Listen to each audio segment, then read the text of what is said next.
Today, we're going to tackle one of the absolute darkest chapters of the 20th century. It's an ideology that led to the murder of millions. This is the story of Pol Pot and the Khmer Rouge, and it's a shadow that honestly still looms over us today. To keep you is no benefit. To destroy you is no loss. Just let that sink in for a second. This wasn't just some chilling phrase someone came up with. No, this was the official policy of a government. It was the philosophy used to justify the truly unimaginable. So what is that?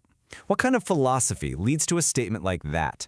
How on earth can a government decide that millions of its own people are simply worthless?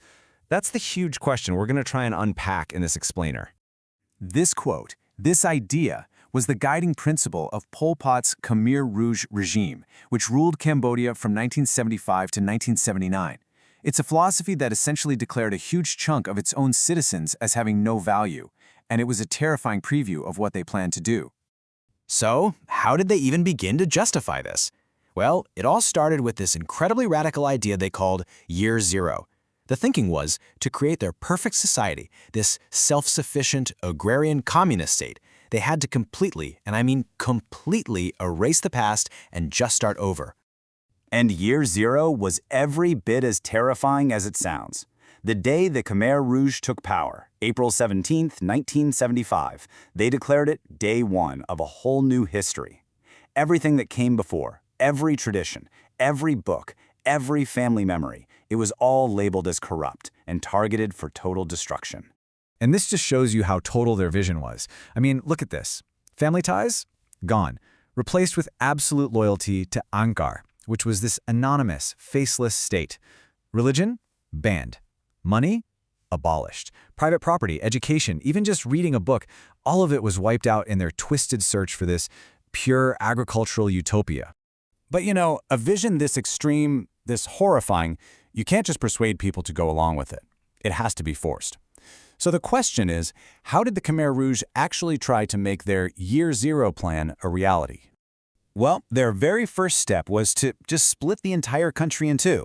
See, they believed that to build their new world, they had to destroy the old one, and that meant destroying the people of the old world. You were either part of the future, or you were just an obstacle that had to be removed. And here's how they sliced up society. On one side, you had the old people. These were the enemies, the city dwellers, the educated, monks, artists, anyone who had any connection to the outside world. They were seen as tainted.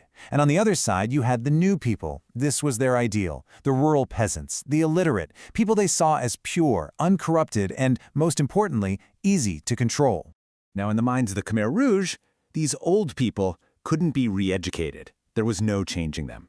So the only way to get to their vision of a pure society was to simply eliminate the impure. The logic was as simple as it was absolutely monstrous. And this led to something called an intellectual purge. They went after anyone who could think for themselves. Doctors, teachers, lawyers, but it went so much further than that. You could literally be given a death sentence for wearing glasses because that implied you read books. Speaking a foreign language could get you killed. They were trying to erase knowledge itself. Now, for the old people who weren't executed right away, a different kind of death was waiting for them. They basically became slaves for this new state, sent out to these vast, sprawling, forced labor camps in the countryside. The whole process was just systematic and unbelievably horrific. First, the cities were completely emptied out. I'm talking millions of people, including everyone from the capital, Phnom Penh, marched out at gunpoint. They had everything taken from them and were forced to work in rice paddies 12, sometimes 15 hours a day. And the starvation, the disease, the exhaustion, that wasn't an accident. It was a tool of extermination. So, you have this ideology of a perfect Year Zero. You have purges of anyone who can think. You have forced labor for anyone who survived. What's the inevitable result of all this madness? The result was genocide. Simple as that. In less than 4 years, somewhere between 1.7 and 2 million people were killed by their own government.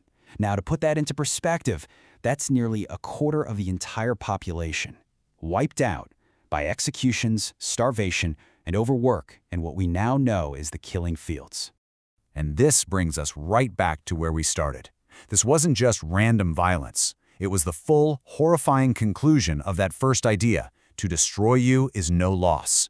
The state decided that millions of its own people were worthless, and it acted on that belief with a terrifying, ruthless efficiency. This part of history it's almost too horrific to really comprehend, but we have to try. Understanding this isn't just some history lesson. It's a vital, haunting warning for every single one of us.